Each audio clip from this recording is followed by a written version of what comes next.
One. Hello, Boronda Meadows Families. I am Mrs. Gutierrez, and I am here with a very special guest. I am here with Mrs. Takegami. Hi, Mrs. Takegami. Mrs. Takegami has something very special for our read aloud this week. I know that she has a haiku, and she was sharing with me that haikus are Japanese poems. Mrs. Takegami.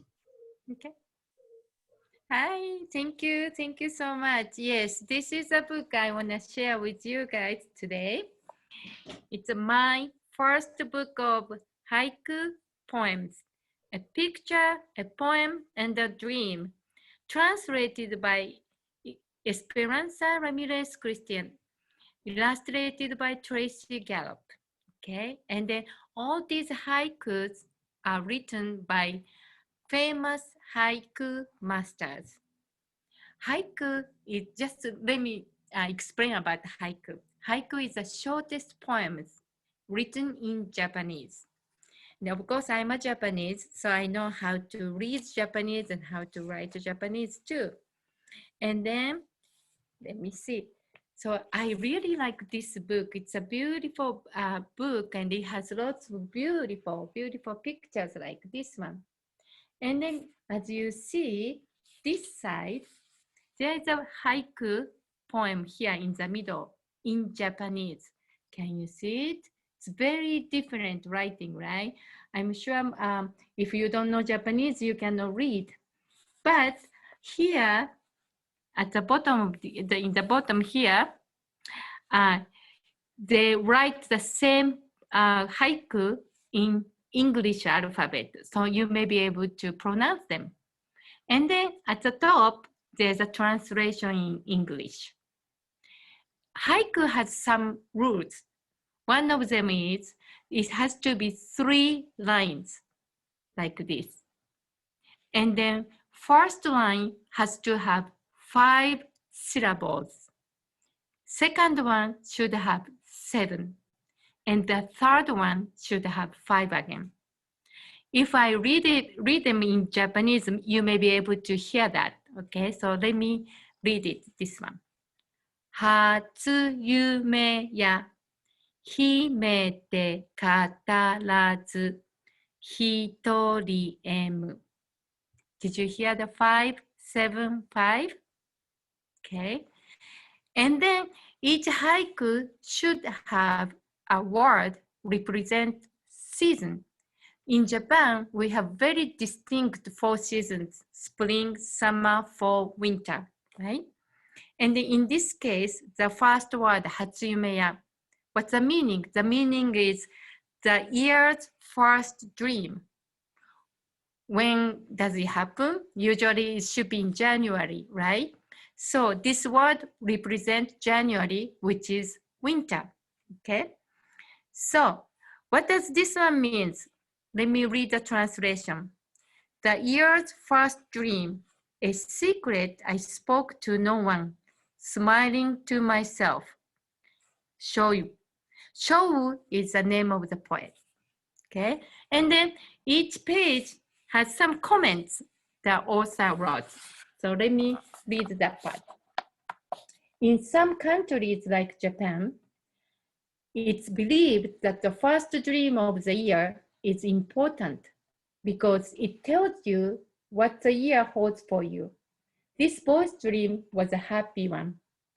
Why do you think he would want to keep it a secret? Do you have any happy secrets? Do you have any dreams that go on in your imagination after you wake up? That's the author's comment. Okay, so can you see this beautiful picture? It must be this boy's dream, huh? Okay, so I want to share next one.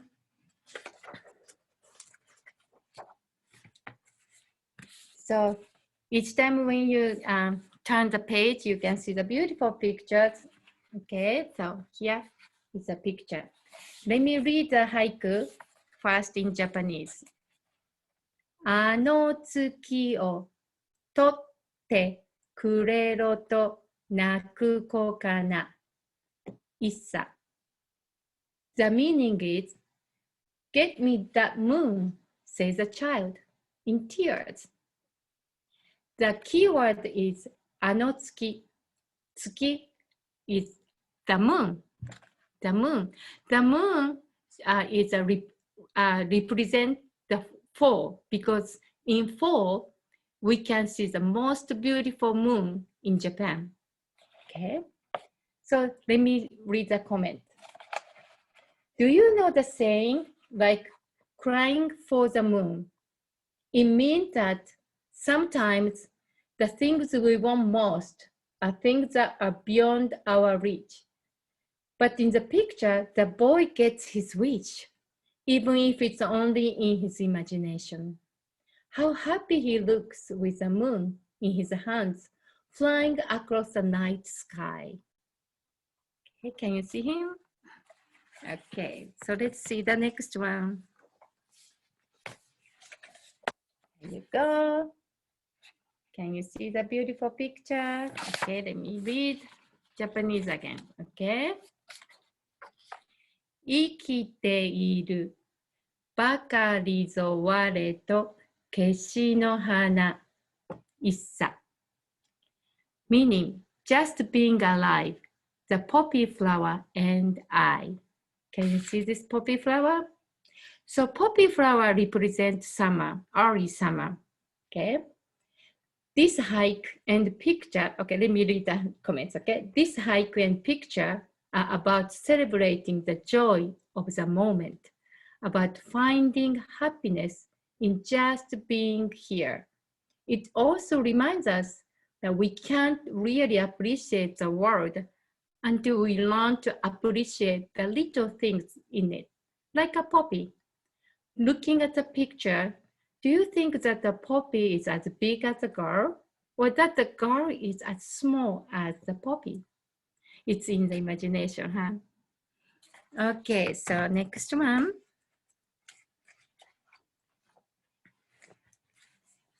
Look at this. Here you go. Japanese version, this one. 水鳥の重たく見えて浮きにけり鬼面 The meaning, it looked too heavy, the water bird. It floated off anyway, 鬼面 So the keyword is mizutori, it's a water bird. Can you see the water bird here? Okay, so in Japan, we get many water birds flying across from the different parts of the world. So the water bird represents winter, okay? So the comment, a water bird is made for water. That's why it can float even when it seems too heavy. The bird understands the water, and the water understands the bird. The world is put together in a wonderful way, even though we may not understand everything about it. We are put together in a wonderful way too, and each of us is unique. Right? Okay, so next one. Here. Look at this. It's a bird. Okay, let me read the Japanese. 朝風やただ一筋にあげひばりりょうた The keyword is あげひばり What is it? These birds, the skylarks. The meaning of the poem is the morning breeze and skylarks all together soaring in a perfect line. Okay. Let me read the comment. Although the picture does not show the birds flying in a single line, it does show them working together. They are so focused on helping each other ride the wind safely. It's as if they form one big bird. What can we learn from the birds and the other creatures of nature? That's very beautiful, Mrs. Takegami. I really like that last poem that you shared with us about the birds. What was your favorite haiku poem that you just shared with our Boronda Meadows families? I'm curious to know. Oh, among these, the ones that I read? Yes. Yeah. Okay. I like the Mizutori one. If you, I never thought of that way, right? Look at this one, right? So, oh, that's right. These the water bars. Yeah, sometimes they look really heavy, but they don't sink. They just float. Isn't it such a miracle? But the world works that way, and each one of us made unique too.